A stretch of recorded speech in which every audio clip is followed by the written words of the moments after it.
Great. Well, listen, nice to meet you all, and thanks for attending this session. During the session, if you want to say anything, feel free to either write it in the chat box or interrupt me. I really welcome any interaction from you. And,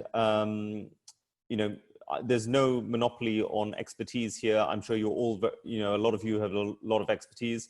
I'm looking at Stu right now. Stu and I worked together in Beirut during the 2006 war. And Stu probably has a lot more experience than me and probably should be running this session. So I feel a bit of a fraud. But, if you have any expertise that you think can help the others, please feel free to partake directly.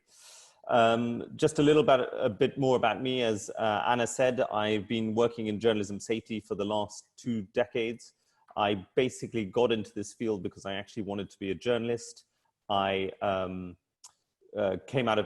from Portugal, and then I went to the UK for university, and I studied a degree in international relations and modern history, but I actually focused on international terrorism, and in particular, I focused on Al-Qaeda. But I did this in the 90s, and most people didn't know what Al-Qaeda was. So when I came out of university, I couldn't get a job. And so I muppeted around in various different industries for quite a while. And then in 2003, just before the Iraq war started, or the second Iraq war started, the BBC hired me onto their security team with Stu. And I thought I would do this for 6 months, and then they would realize I'm a genius, and then I would go off into journalism and be presenting the evening news. 20 years later, I'm still here in security.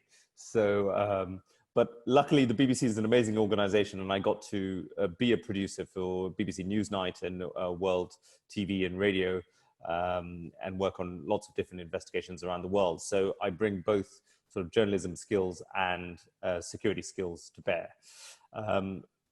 After leaving the BBC, I went to ITN, where I ran their risk management structure for a few years. And now I advise, as part of HP, I advise 14 different newsrooms around the world about their risk on a day-to-day basis. So that's me in a nutshell. Any questions, any thoughts before I kick off? Not so far. Great.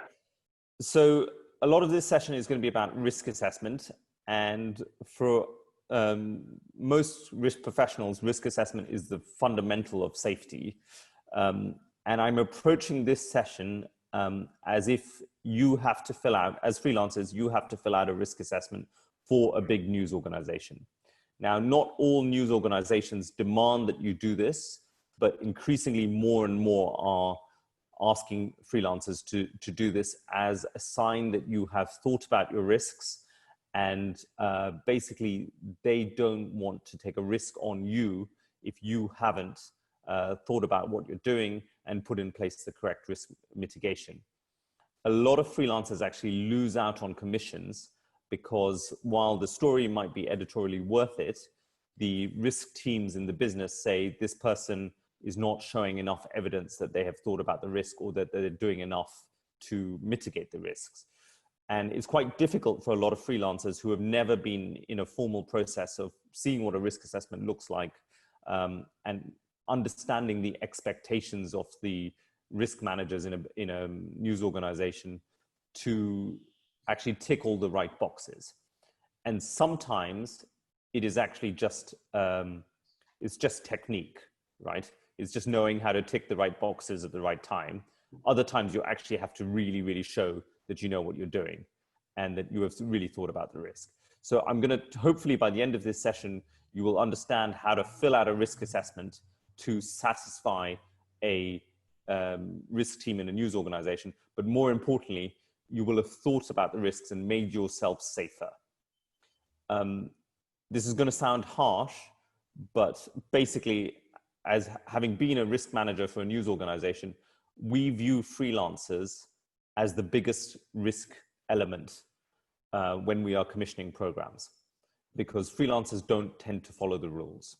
And with staff people, you know that they will follow the rules, you know that they're going to do what they say. A lot of times when I've worked on projects that have gone wrong, it's involved freelancers, and a lot of the time it's because the freelancers haven't done what the news organization expects of them.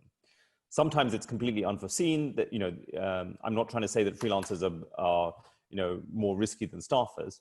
And sometimes things go wrong for no reason other than, things have gone wrong and it's not the fault of the freelancer.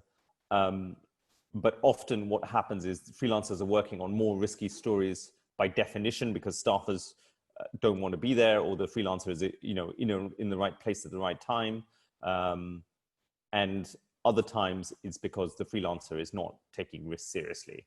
So don't be one of those freelancers who doesn't take risks seriously, because you quickly develop a reputation in the big news organizations if you're not taking things seriously, and risk teams will stop you from doing the work that you love if they think you're a bad risk. Does that make sense to everyone? I mean, has anyone had an experience where basically they haven't been able to do a story because the risk team has said don't, whereas the commissioners have wanted to go ahead? Sorry, I can't read the chat at the same time, so I don't. I will read it for you if you want. Katerina says, in my experience, the media organizations who have risk department tend to hire freelancers because it's too dangerous for their staff and their own risk assessment doesn't apply to them. So it's like what hurt. Natalie said, not sure if German outlets ask that too much. I don't know what you think, Colin. So I think in the UK and America, which are the areas I'm more familiar with, certainly in the UK, they ask for a risk assessment now. Pretty much any reputable news organization will ask for a risk assessment. Newspapers are catching up, but most TV or radio organizations will ask for one now. In the US, they're catching up quickly. Their risk assessments are a lot different to European risk assessments, but they are beginning to put a lot more due diligence in there. In Europe, the risk assessment process is still quite immature. They don't do as much due diligence probably as they should. I say this as a European. And a lot of this is because they have less interaction with the insurance markets than, say, their British or American counterparts, quite frankly. So I think for you as freelancers, if you are not being asked for a risk assessment and you're doing something that's inherently risky, that tells you a lot about the news organization that you're being commissioned by. And you need to protect yourself and start asking questions about, what are you going to do for me to protect me if things go wrong? Okay. That's what Gabriela shares, that mostly the problem she had encountered in working with news organizations that are so small and mature that there is no risk assessment process department. So oftentimes she was left to navigate her own. Yeah, I'd say that's very common, a very common experience for people working with German news organizations, so I'm told. Weirdly, German news organizations are quite risk averse, but every year they will produce maybe 10 or 15 programs that are on the risk scale are really up there. So you've got this kind of paradoxical existence for Germans. And I would say that's the case with a lot of European news organizations. They're quite risk averse, but there will be a few projects that they work on that, Americans in Europe and Brits would say, hang on, that's really, really beyond the risk scale for us. So what I would say as freelancers, what you want to know is that the news organization is going to have your back when you get in trouble, right?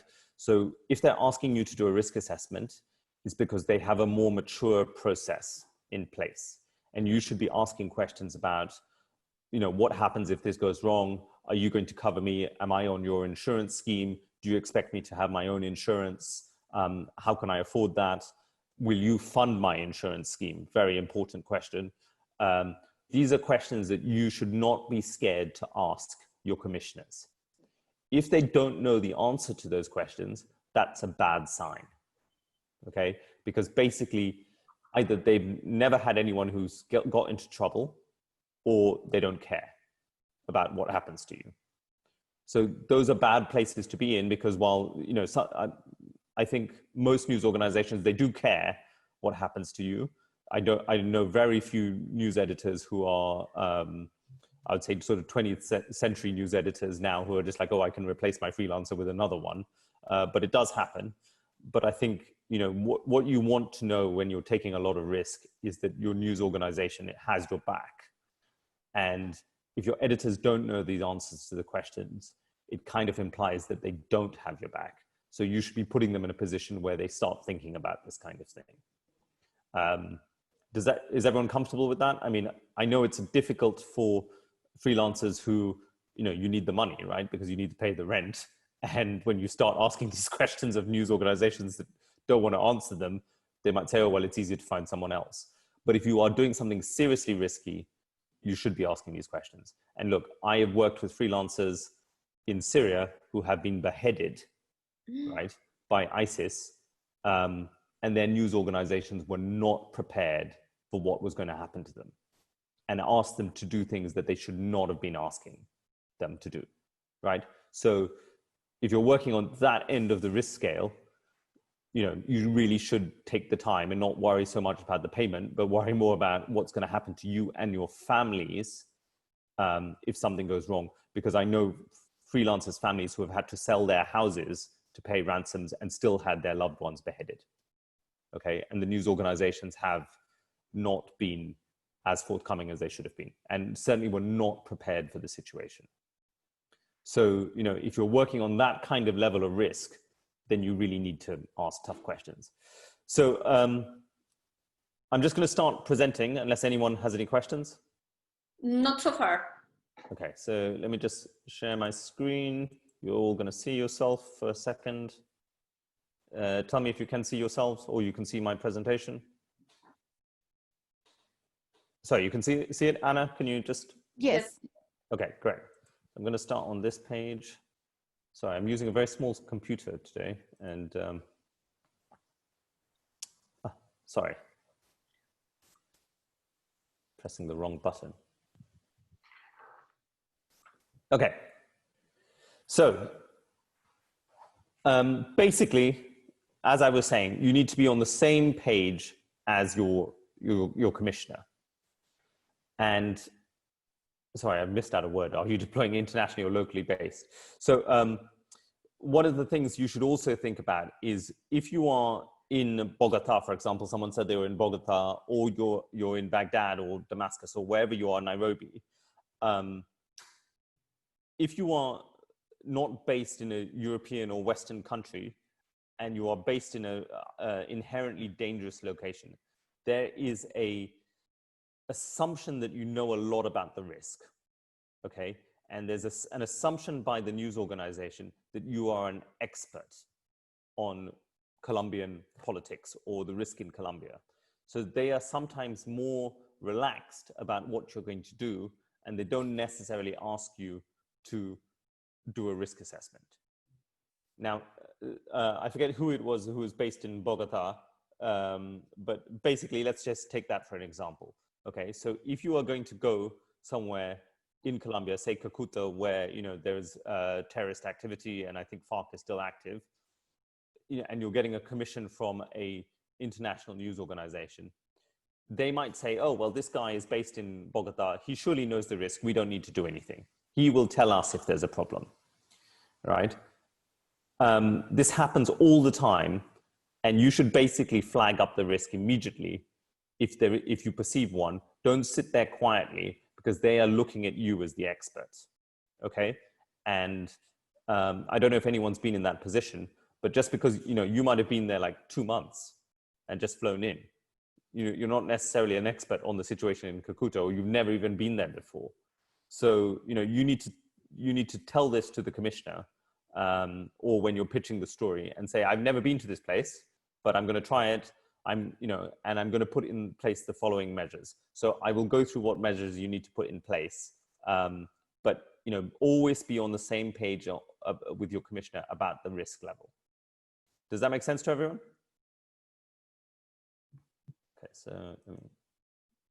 Okay, so what is a risky assignment? A lot of people don't know what constitutes a risky assignment to begin with, right? And particularly if you're locally based, in a war zone or a conflict zone, it's quite tempting to say, well, this is just the day-to-day risk that I face if I'm based in Bogota or Kabul or Baghdad or wherever, right? But we generally require a risk assessment when you are working in a hostile environment, even if you are locally based or you are working remotely. So one of the rules of thumb that we apply is if you are working and you have a car accident, which is statistically the most likely thing to happen to you, how are we going to help you, or how will you help yourself? And if there's no support network to support you, as in like the local ambulance service, that's when we start saying, okay, now you need to start doing a risk assessment. And it sounds really simple, but we have more car accidents than we have any other sort of serious incidents in a year, when you look at the statistics of incidents that we have to deal with. So just think of that as a good rule of thumb. But other things are like the subject matter. So if you're doing a hostile interview, so if you're going up to knock on someone's door and say, you know, stick a microphone in their face, or say, I want your opinion about this, and they don't like you and they punch you in the face, that for us, which we do every day as part of any newsroom on a regular basis, that's when you start needing to do a risk assessment. And I've actually had quite serious situations. So when I worked for BBC, there's an investigative show called Panorama, and we had an incident once where Panorama, they went to knock on the door of this man to question him and say, why have you done this illegal activity or something? And he had a baseball bat next to the front door. So I opened the door, said, you know, they started asking him questions. He didn't like the questions, so he attacked them, and he actually chased the cameraman down in the area, because if you're a camera person or a photographer, they generally go for the camera person because they don't like being captured on camera. And what had happened is the team had not anticipated what was going to happen. So they hadn't reconnoitered the location. They hadn't looked around. They hadn't decided what their escape route was. And the cameraman just ran away from this man with a baseball bat. And the area they were in was quite built up, and it was surrounded by canals. And in order to escape this man, the cameraman had to jump into a canal with his camera and swim across the canal, right? And that's just bad planning, basically. And that's why we say you need to do a risk assessment, because part of the risk assessment is saying what could go wrong, what is my evacuation strategy? So even like a small thing that you don't think can turn nasty can easily turn nasty. But then there's the obvious stuff about corporate investigations, undercover filming, exposing any sort of corruption, anything where there is a large amount of money or drugs or illicit activity that tends to be more high risk. I mean, it sounds obvious when I say it now, but I can't tell you how many times I've worked on projects where I've been brought in at the last moment and people are saying, oh, we didn't think these drug dealers would turn nasty. I'm like, but they're drug dealers. Or I've actually worked on stories where they were involved with pedophiles and human trafficking rings. And the journalists in question were like, oh, we didn't think they would turn on us and be aggressive towards us. It's like, yeah, but they traffic children for a living. What did you think was going to happen when you uncovered this activity? So just think of, and everyone does a risk assessment when they cross the road, right? You look both ways. That's what this is. You just have to look both ways when you come to work on a project. And if you're wondering what CBRN is, that's chemical, biological, radiation, and nuclear. So those things, if you're dealing with that automatically becomes high risk. So I don't know if anyone is based in Beirut or flew to Beirut during this latest explosion that happened. That was the size of a small nuclear explosion. So we were getting phone calls immediately from our clients saying, what's the risk? Should we be worried about Hezbollah? Should we be worried about being kidnapped? And we're saying, what are you talking about?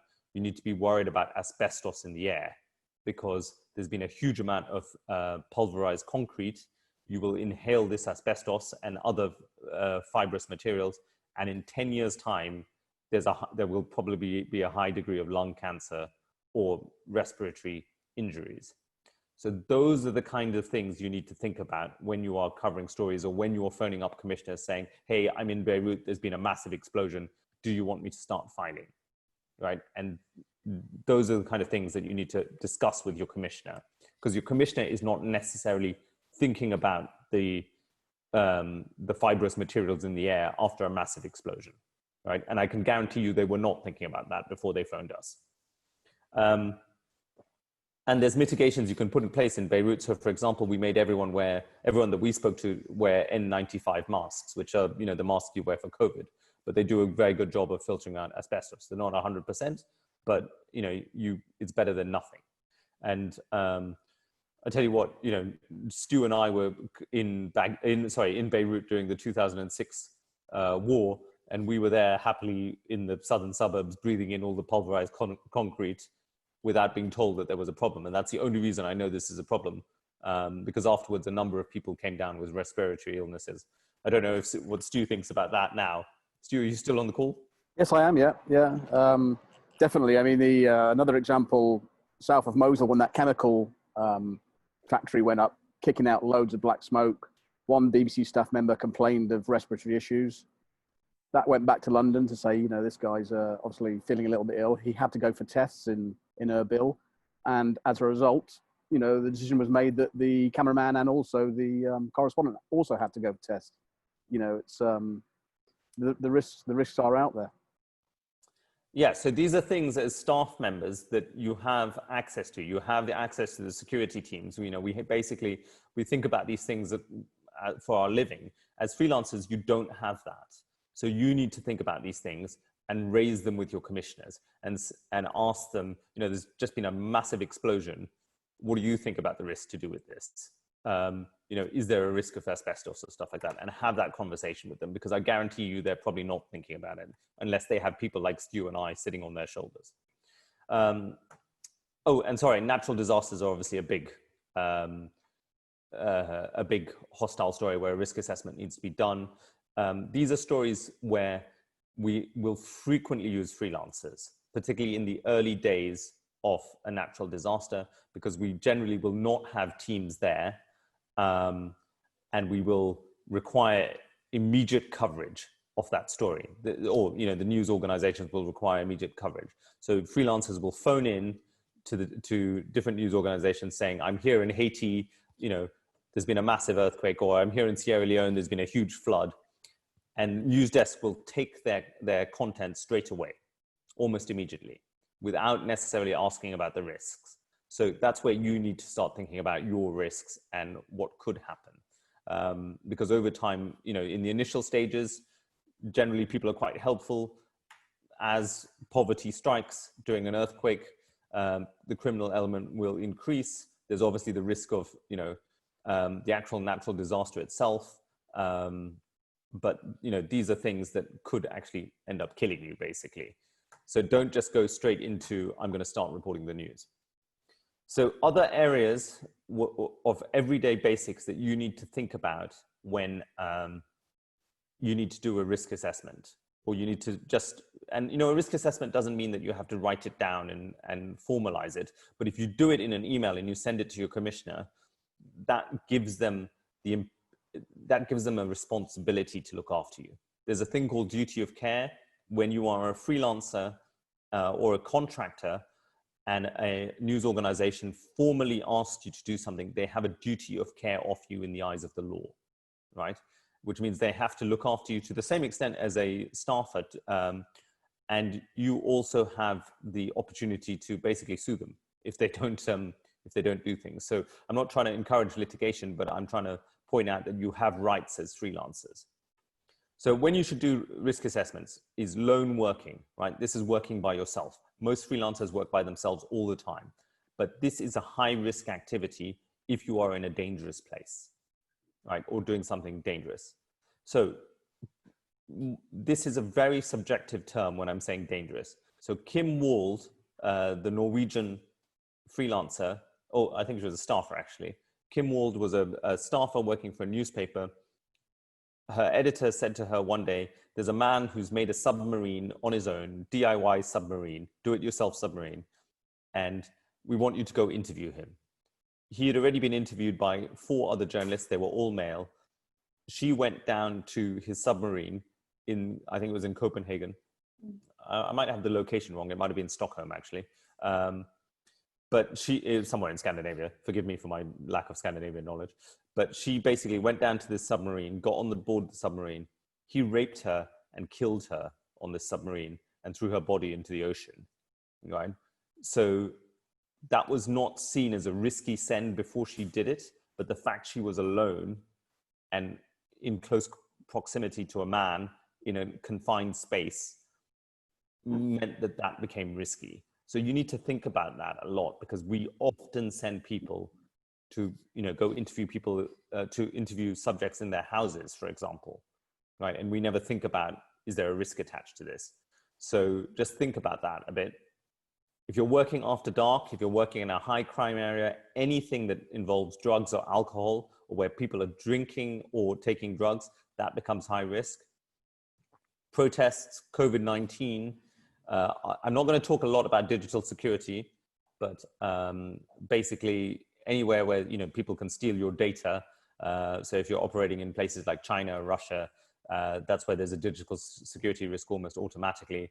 Or even in an internet cafe these days, just think about cyber criminals stealing your stuff. And I do a lot in America to do with the far right, doxing, harassing, stealing data from journalists, right? So even though America is pretty safe generally, if you're working on a far right story, there is a high chance of digital intrusion.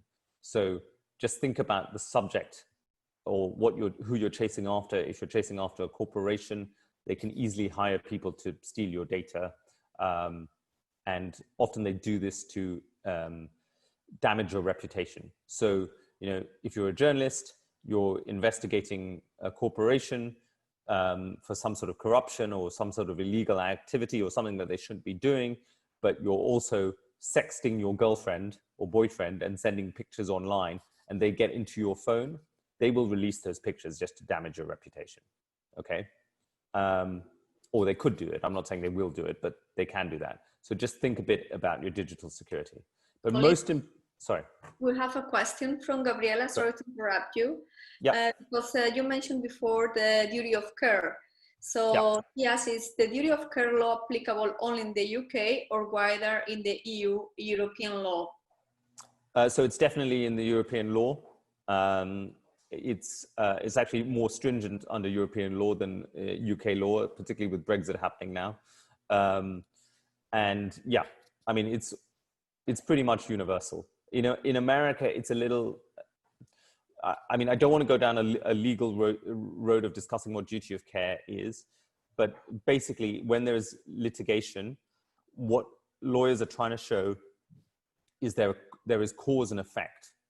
So cause is, a commissioner says, I want you to go down that road. Okay, I want you to specifically do this thing. And then something happens to you on that road. And by the request of the entity that's, the news organization, that has exposed you directly to risk. So that's cause, right? And effect is something bad happens to you. So that's where duty of care applies. And generally in international law, that's sort of regarded across the board as when duty of care kicks in. But most reputable news organizations will understand what duty of care is. Does that answer your question? Gabriela? Okay. Right. Yes. Yeah. She's okay. Yes. Okay. Now, the other thing about risk assessment is a big factor is when your gut tells you to do a risk assessment, you should be doing a risk assessment, right? I don't believe that anyone wakes up in the morning and thinks today is a good day to die. Well, some people might, but basically most journalists, have some sort of degree of life preservation inbuilt to them. And they know they're doing dangerous things. So, if you're feeling uncomfortable about what you're about to do, that should tell you, okay, I need to stop and assess what I'm going to do and really think about this a little bit. And if I'm still feeling uncomfortable, I need to start talking to other people, including my commissioner or whoever's asking me to do this, okay? And just get a sanity check. So I'm just going to play this next video. I hope it works. Tell me if, Anna, if it's not working or the sound's not working, wave at me. Perfect. Get our stuff out. We took an awful lot of risks there, and I think we went much further to cover the war. We took much greater risks then, personally, than I think people do today. If you don't have luck, forget it. Become a bus driver. You simply can't succeed in war reporting unless you're an immensely lucky person, and I am an incredibly lucky person. This is the first time we've been up Highway 13. It isn't just luck. Instinct, superstition, experience all play a part in staying alive. If you come to a village and there are no chickens around, turn back, because that means either the villagers have gone with their chickens or the Viet Cong have taken their chickens and they're around. So I looked through my binoculars and there were no chickens, no movement. I was with the French crew and I said, well, what do you think? And they said, well, it's up to you. I said, let's forget it. Let's go somewhere else. Let's look for the war somewhere else today. And at that moment, a lovely photographer, a French photographer called Michel Laurent turned up. He worked for AP. I'd known him a long time, very brave photographer. And he said, let's go down together. We'll be okay. And I said, no, Michel, there's nothing moving down there. I don't like it. It looks wrong. Come on, he said, you know. Now, Michel was especially anxious because he'd been away for a month. He'd had personal problems at home. He'd gone back to Paris and they'd sent a replacement. And that young replacement had got some great pictures. So Michel was desperate to get to the status that he had been when he left. I said, Michel, you go. We're not going. At that moment, a car turned up with another young French photographer. And Michel persuaded him to go down. By the time he got back to Saigon, we learnt that Michel and the photographer were both dead. They'd gone into the village. They'd been fired at. That Michel was hit. The other guy was dead by that time. And as Michel got out of the car, they machine gunned him down. Michel Laurent was the last of 63 journalists to die in Vietnam. Okay, so, I mean, this is a very old film about the Vietnam War, which, you know, is like over 50 years ago. Unfortunately, I think the Freelance Paradox is very much captured in this film, and I think it still exists today, particularly when you're working in war zones, but also when you're working on any sort of hostile story, right? And that's, you're always under pressure to deliver, as this poor man, Michel Laurent, was. You know, it was self-imposed pressure because someone else had got better pictures than him while he had been on holiday or away. And he basically felt he had to deliver. And I think a lot of freelancers I work with always feel they have to deliver or always feel they need to, you know, pay their rent, right? So there's inherent pressure there. But at the same time, don't let that pressure overpower your good judgment, okay? And basically what Mike Nicholson is talking about with the line about the chickens, it's about judgment, right? So you get judgment through experience and teaching, basically. And young reporters don't have good judgment, basically, generally, right? Older reporters do, generally, not all the time, but it's just because they have more experience, right? That's how we view things. And in news organizations, we're not just factories of news. We are factories of journalists, right? And what we try and do is we try and expose younger journalists to increasing levels of risk in sort of confined or in controlled environments where they have a lot of support before they reach an age where we put them into much more dangerous situations. Freelancers don't generally have that luxury, right?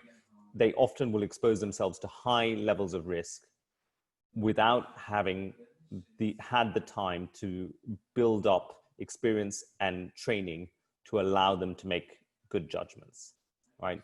And so you need to be aware of this in yourself, because if you are doing things that are inherently risky, or you're going to a war zone, or you're working on a dangerous story, right, you might not have the judgment required. And I'm not trying to talk down to you. I'm saying that, like, I was the same. When I was in Beirut, sorry, I keep talking about Beirut in 2006 because, that was quite a big moment in my career where I learned a lot of things. And Stu, who's on this call, taught me a lot of things, right? Because he was older, he had been to a lot of war zones, and he pointed things out to me at the time that now when I'm in a war zone, I talk to other journalists about, right? And you learn from others. It's just a natural thing. But if you're learning, if you're in that stage of your career, you need to have the self-awareness to know that you're learning and not expose yourselves to high levels of risk or uncontrolled levels of risk without having a safety blanket. Okay? And what's very important here is don't think of safety in numbers. So Michel Laurent, that Vietnamese journalist, went down to the village because he managed to convince someone else that it was safe to do so. And he took comfort in the fact that someone else was going with him, right? That doesn't necessarily mean you're safe, right? What you want to do is surround yourself by people who have done things before, who have good judgment, so you learn from them, okay? And that's just part of career development, basically. And it doesn't matter if you're a frontline war journalist or, you know, you're working on corruption or digital security or whatever, it's always the same, and it's the same in any kind of job. So the things that we look for in journalists are when we're risk assessing, right? And this is important for you as people who might be asked to fill out a risk assessment for a commissioner, is we're looking at the identity of a journalist. So, you know, do they blend into the situation? If you are a journalist in Bogota and you're going to go into a barrio, which is, you know, a slum or a favela, you know, if you're some white dude with blonde hair and blue eyes, you're probably going to stick out. I don't know. Would you agree with me, Anna? Am I, yeah. So, you know, that's going to play a part in us deciding whether it's safe for you to do so. If you're Colombian or you look Colombian or you speak Spanish fluently with a Colombian accent, you immediately blend in better. And that will inform us of whether you can get away with the tasks that we're asking you to do, for example. You know, what is your level of experience? I've already talked a lot about experience, but the more experience you have, the better. And so show it on your risk assessment, right? And that doesn't necessarily mean if you're like in a war zone that you have to have war zone experience. I know people who have, you know, who have great judgment, and they're young, they have great judgment, but they grew up in really tough neighborhoods, right? And they just had to make decisions about risk all the time when they were young. I know soldiers who aren't very good at making decisions about risk, because, or former soldiers, I should say, because they grew up in nice, cushy backgrounds. They went to the top schools, they went to officer training school, and then they don't have the same level of experience as someone who grew up in a really tough, gritty neighborhood, right?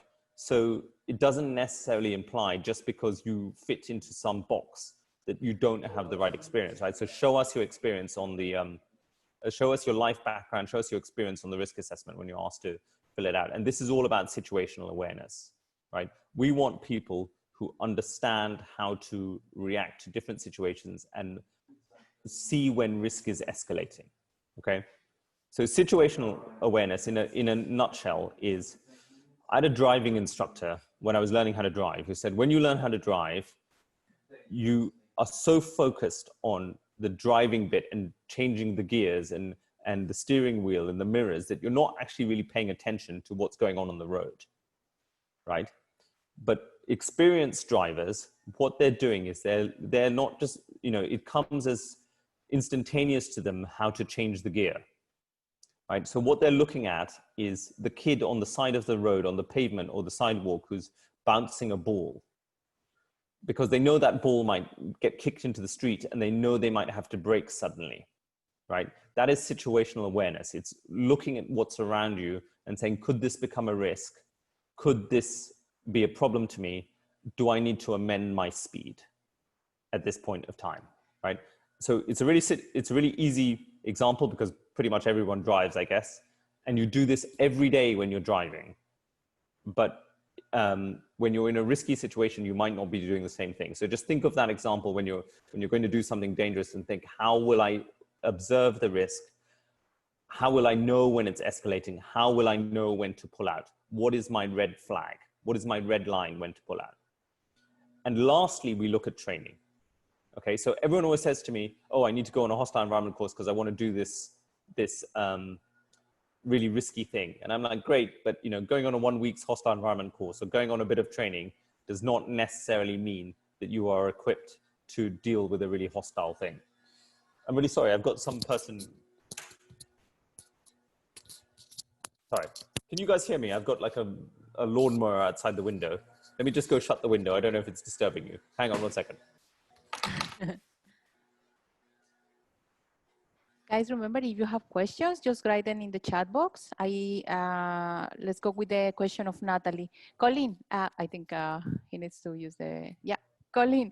So we have a question from Natalie, and she said, Sure. but how to start with experience? You need help from other reporters, full-timers, and try hard to get a security training, especially in COVID times.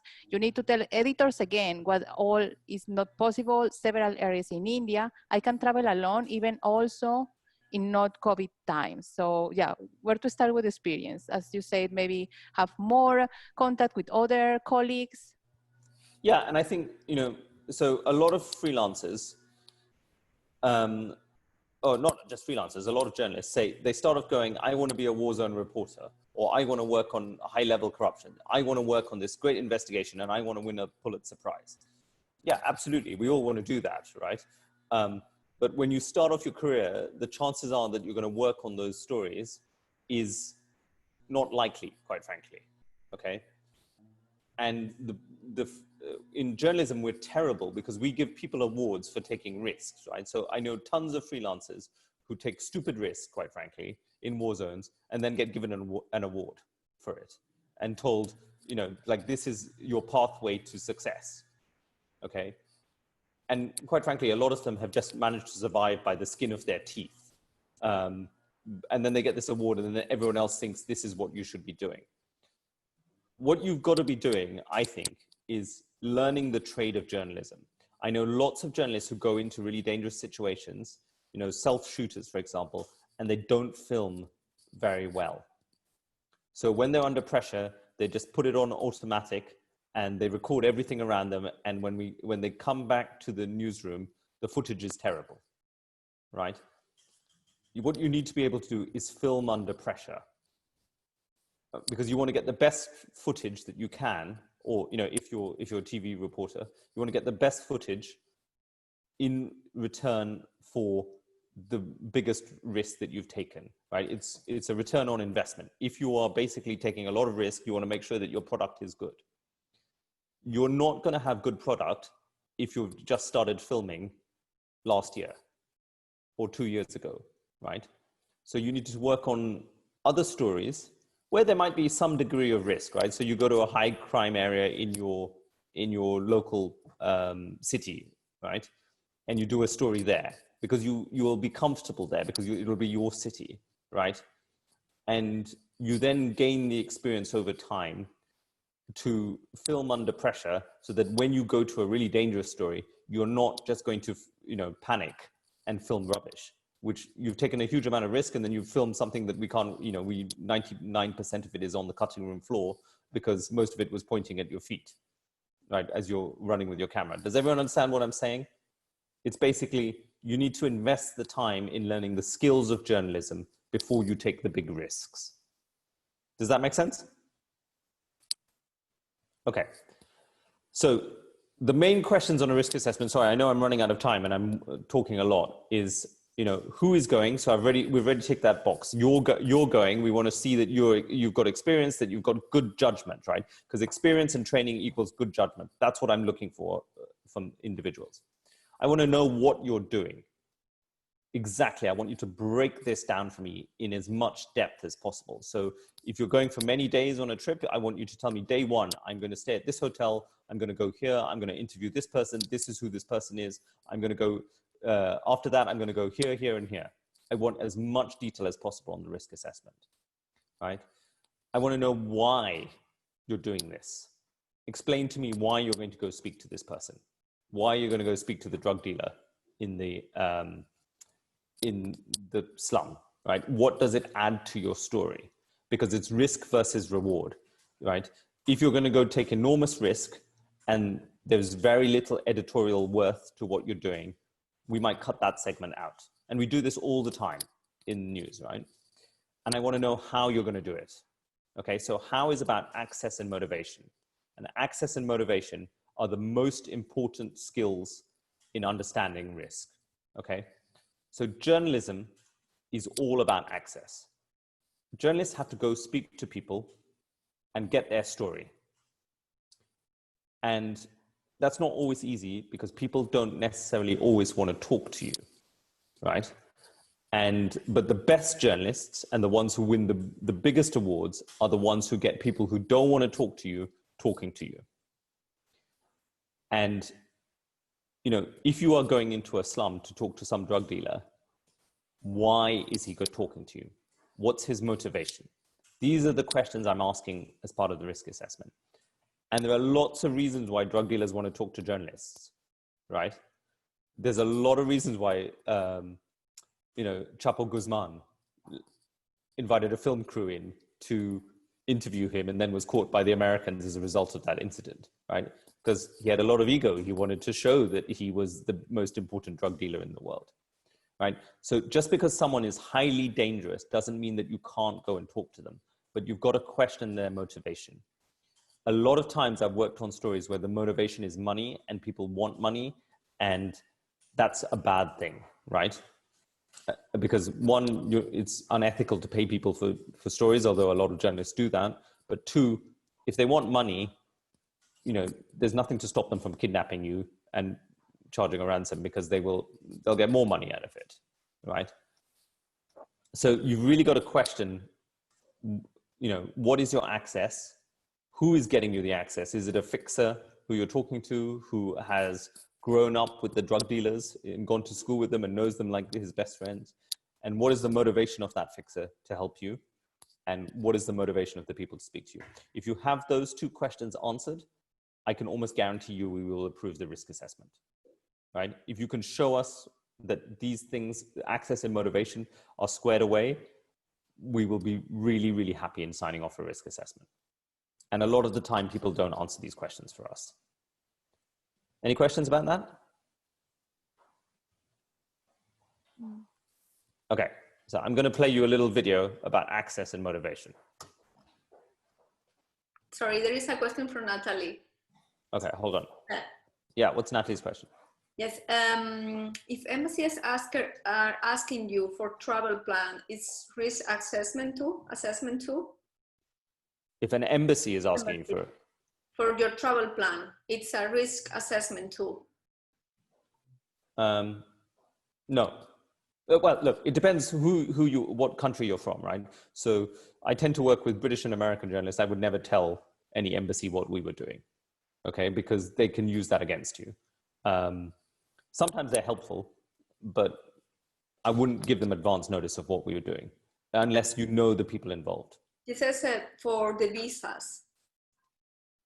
Again, you know, depending on what story you're working on, but most countries generally don't want you to be covering. If you're working on high risk stuff, right, people have a tendency to want to hide it. So if you are, you know, if they're asking you to tell them what you're doing, that's not a good sign. Okay. So I hope generally, I mean, it's not always the case, but you know, it's generally the case. And in my experience, embassies will tell you, don't do this thing. Right? And then when you get into trouble, they'll say, oh, but we told you not to do this. And now you're in trouble. So now we don't have to help you. Right? Not all the time, but sometimes. And it depends on who the country you're dealing with in. So like the French are really good at helping their journalists. Right? You know, the Brits and Americans are better, but the Brits are useless, for example. Okay. She says thank you. Okay.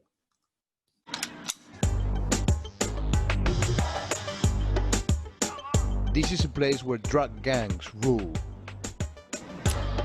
Cursed by geography, San Pedro Sula in Honduras is right on the crossroads for drug shipments from South America to the US.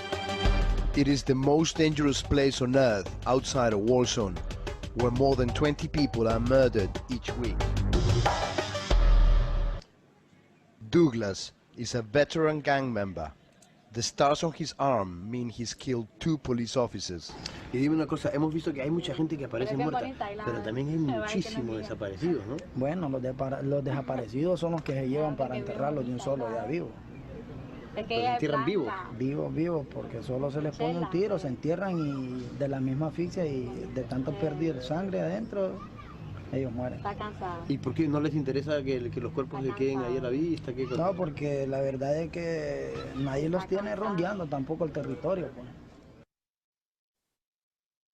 Okay, so the reason I've shown you that clip is that's a clip that I worked on a few years ago for Channel 4 News. We sent Guillermo Galdos, who was the reporter, into San Pedro de Sula, which was the most dangerous city in the world at the time. I think it probably still is. And the drug gangs run that city, okay, particularly the barrios, which are the slum areas.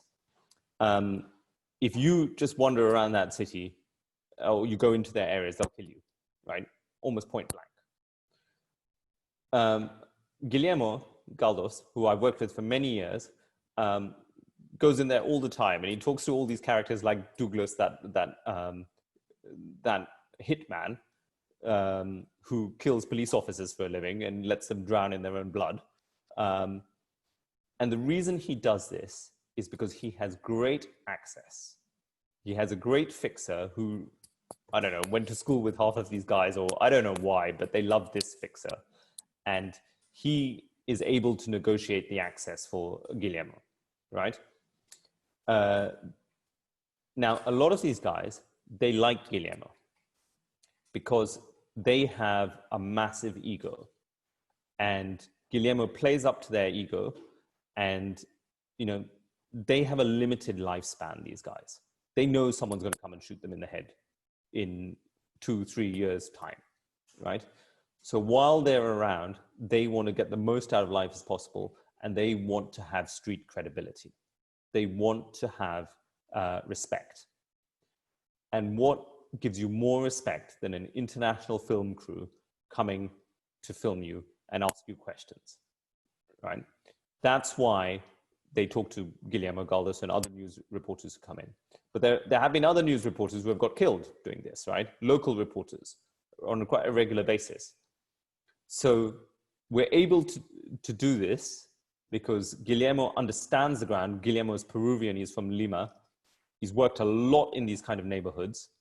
When he was younger, we wouldn't have exposed him to this level of risk. Although we exposed him to quite a lot of risk when he was younger. He did some crazy stuff in Colombia.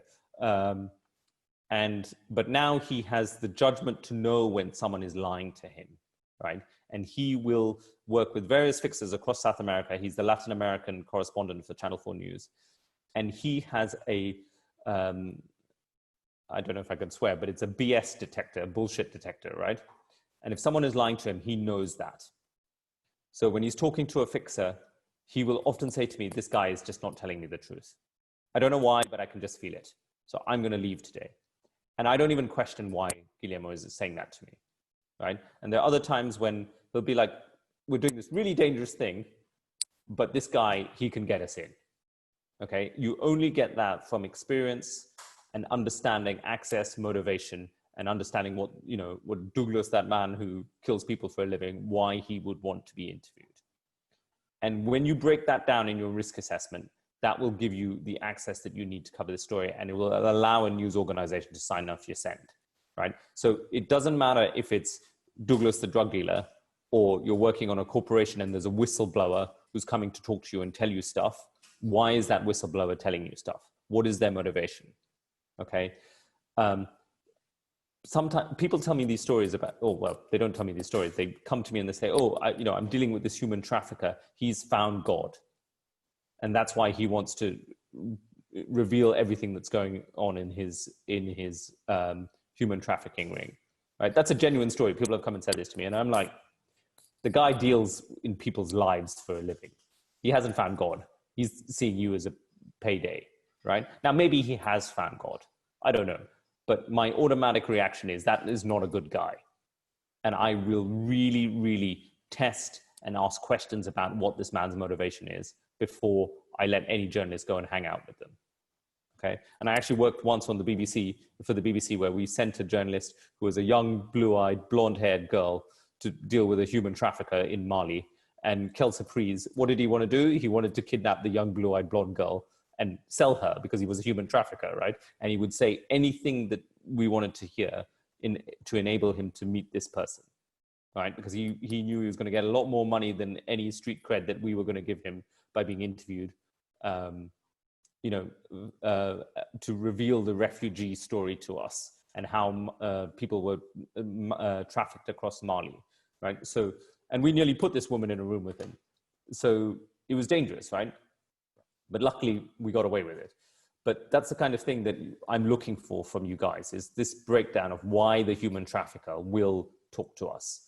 And I am very, very skeptical about people.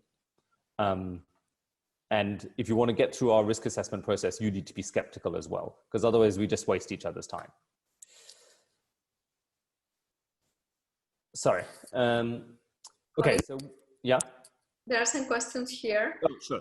Yes, we have Jess and Bartholomeus that ask, what do you think about reporting with a tourist visa in countries that rarely provide press visas? So the first thing to know is if you're working on a tourist visa, your insurance is invalidated if you have insurance. Okay, so it's not invalidated if you like get hit by a car, because you haven't been hit by a car because you're on a tourist visa. But if you are arrested or detained for visa violation, you have no insurance cover. Okay, so you will have to pay your own legal bills or whatever your bail is. That's to start with. The other thing is, depending on which country you're in, working on a tourist visa is a visa violation, and it can lead to a charge of espionage, depending on what you're doing. And I've had to deal with a number of cases where, you know, we're clearly journalists, but the countries in question have said you're spies.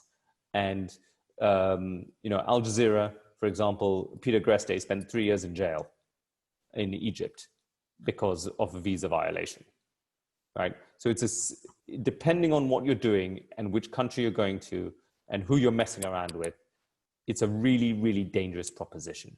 And before you go, you should understand what the consequences are of working on a tourist visa, and if you get caught or charged with a visa violation. Sometimes they just kick you out, right? Other times they're going to be a lot more nasty, and they're going to make an example of you, right? So people always say to me, oh, I'm going to go to Iran, I'm going to work on a tourist visa, I'll be fine. I'm like, no, you won't. You'll be in jail for a really long time. So, you know, if we've got people working on tourist visas, that's officially breaking the law in many countries. So there's a whole legal process that big news organizations have to go through to break the law to begin with. And we have to show editorial justification of why we're breaking the law. And so often, you know, tourist visas are seen as a bad thing, but sometimes we use them depending on what we're doing. One thing, see, I'm often reporting from India and I'm on J visa, and we are in touch with the authorities. And what I can say, it's really bad for the people who go through this whole nasty process to apply for the visas. If then freelancers come on a tourist visa, I saw it several times at the end of their complications, the authorities get back to the people who are there with an accreditation, and they're telling us, oh, we don't give you accreditation for the special restricted zone because there have been violations. So it's also really to think about what are you doing in this certain kind of environment, because obviously they're registering if people are reporting here on tourist visas, and can be quite bad if you have people from the same organization and for the same country who are coming frequently. So from this perspective, I mean, I had a talk with colleagues if we should talk with the news organizations or not, because it's sometimes really tough what all documents you need, and then you just see someone is flying in on a tourist visa, doing some stories, flying out and making it big. Because I mean, if we're in the country, we also think about what kind of stories we are publishing, that we can stay there and that we can keep a connection to the authorities. Look, I mean, risk assessment, because it happens often. And I also know one colleague who's working for public radio who told his editor, no, this is not working because you're risking my accreditation. Yeah, look, so I think basically if you're working on a tourist visa, you're putting other journalists in danger potentially, but it depends on the country. So I know for a fact in India, they use that as an excuse not to give visas, right? They basically, the process of getting a accreditation and a journalistic visa in India is really difficult. Any kind of story that they don't want covered, they will then rescind accreditation for. So for example, in the BBC, we worked on a sex scandal story in India in 2004 or 5, I think. It exposed various members of a cult who had political leanings. It was a huge story in India, led to massive change. The Indian government responded by saying, taking away the BBC's accreditation and saying, oh, it's because some freelancer has broken the rules. So, I agree, it's dangerous to work on a tourist visa. I don't recommend it, but sometimes the story is worth it. And we always need to weigh that up, right? There are some times when you can't get to the story unless you're working on a tourist visa. But if you are doing that, then you should really consider all the implications of what you're doing, including the implications to your colleagues. And if they're going to be kicked out of the country, right? And is your story worth, was the BBC's story worth getting a number of other foreign journalists kicked out of the country? I mean, it probably wasn't, but luckily it was only the BBC kicked out of the country at the time. And now we're back in, right? So, you've got to weigh up all the implications of what you're doing, I think. Sorry, I think I've jumped. Yeah, so basically preparing for the worst is a big part of risk assessment, and you should always work on the basis that, everything's going to be fine, but something might just happen. And so I'm just going to be prepared for that something. And before I get into what that something could be, I'm going to talk about communications, because no matter what, you should have good communications, right? So firstly, consider the newsroom, your communication dynamic with whoever's commissioning with you. If you're just talking to one person, what if that person is sick, right? You need to have multiple communications, or you need to be able to speak to multiple people, particularly if you're working on a dangerous story. The other thing is, I have worked on stories where the newsroom has pushed people, even staffers and freelancers, to do things that they don't want to do by saying things like, oh, well, Sky News has this on air, why don't we have it, right? Or something like that. And then the person on the ground feels that they have to take enormous risk to deliver what the news desk is asking. Now, the news desk is not necessarily saying take this enormous risk, but they are asking a genuine question, how are other journalists getting in? And you are well within your rights to say, because they're doing something really stupid and really crazy, and I don't want to risk my life today, right? So you have to have that ability to answer honestly to what the risk is. Now, the person on the other end of the line might not like that answer. But, if you're going to risk your life for something, you should at least have an honest discussion with them beforehand and say, this is what I'm going to do. You should always have two means of communications outlined. And if you're doing something really dangerous, tracking should be a consideration, and you should have a satellite phone. Ask who's paying the bills, right? Because a lot of freelancers sometimes get stung by the bills, and the news organization said, oh, well, we gave you this money, but we never agreed to pay your phone bill. And know how to raise the alarm and understand what happens when you raise it, right? So it's a big problem that someone says, I'm in trouble, and the person on the desk is a 22-year-old who's on the nighttime shift, the graveyard shift, and goes, I don't know who to phone now that I've got this phone call and I don't really know what to do now. So in the beginning, outline the escalation process. So if something goes wrong, this is how I'm going to raise the alarm. This is what I expect to happen. What do you expect to happen? What are you going to do to help me? Don't be scared to ask those questions, right? And if they don't have good answers, that's not a good sign. So if something was to go wrong, scenario plan. Think about what could possibly happen. So think about that story I told you about Panorama. We're going to go just interview this man. We're going to stick a microphone in his face. Could he have a baseball bat? Could he react badly to us doing that? What are we going to do if he chases us down the street? Where are we going to go? Where is the nearest hospital? Where is the nearest police station if we get into trouble?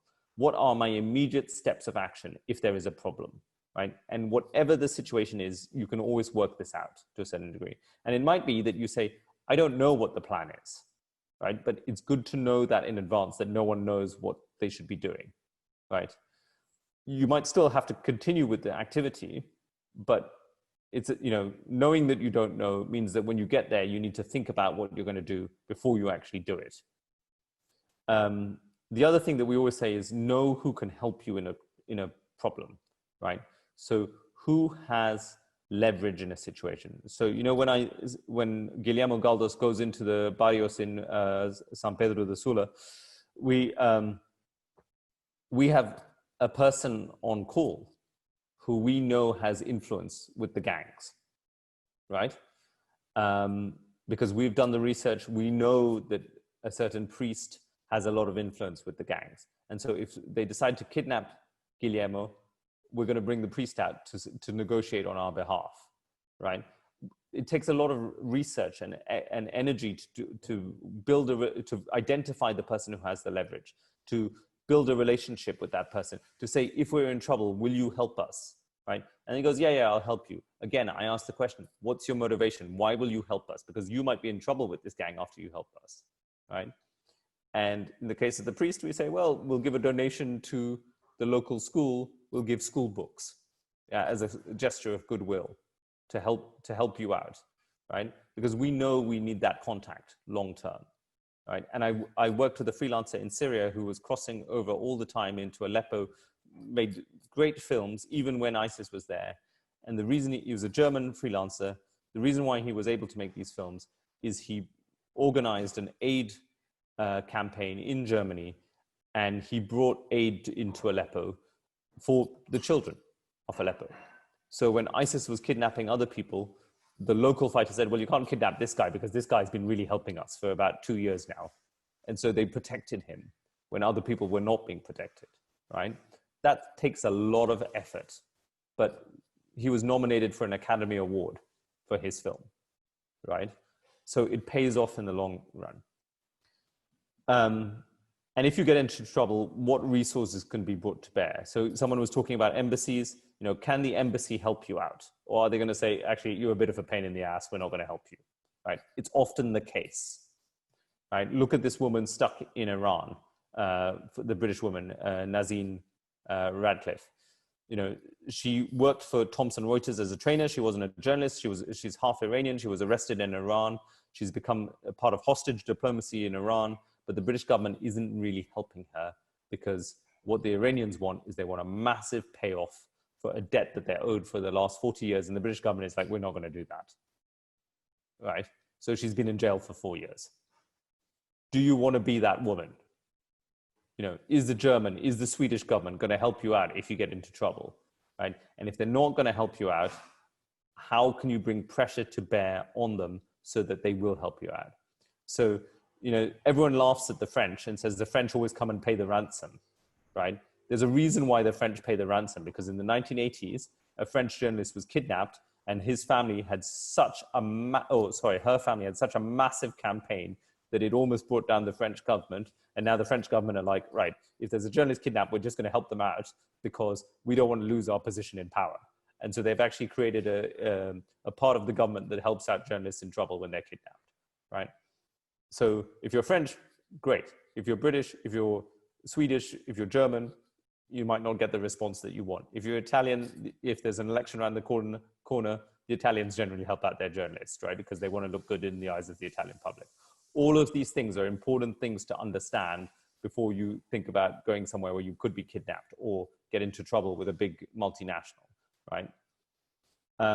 And make sure that a huge thing here, right, is if you get into trouble, make sure that the organization who's protecting you has your next of kin details, right? That they know how to phone your mom or your dad.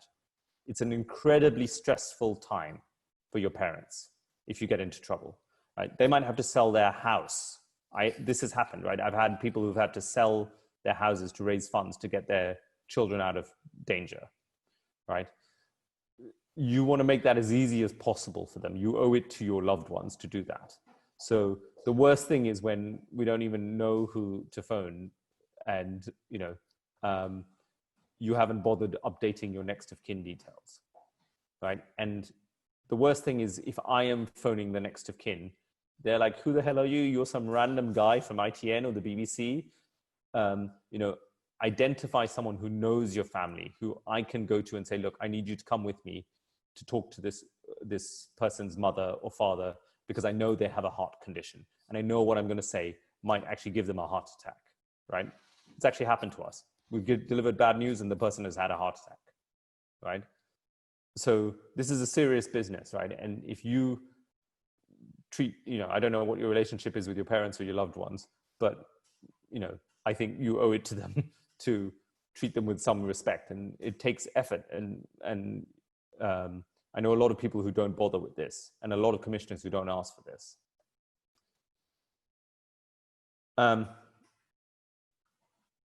So basically, after all this planning, I don't know if you can see this, or if, sorry, oh, lost this thing. So after all this planning, you know, generally, whatever happens, your plan doesn't go the way it should. In my entire career, I've only had one medevac that has worked perfectly, and everything was like clockwork, right? And we still got sued afterwards by the reporter in question. Every other time we've had a problem, lots of things happen that push us off track, that make things really complicated that we hadn't anticipated. And the key thing is this, right? You have to be very flexible to respond to the situation, right?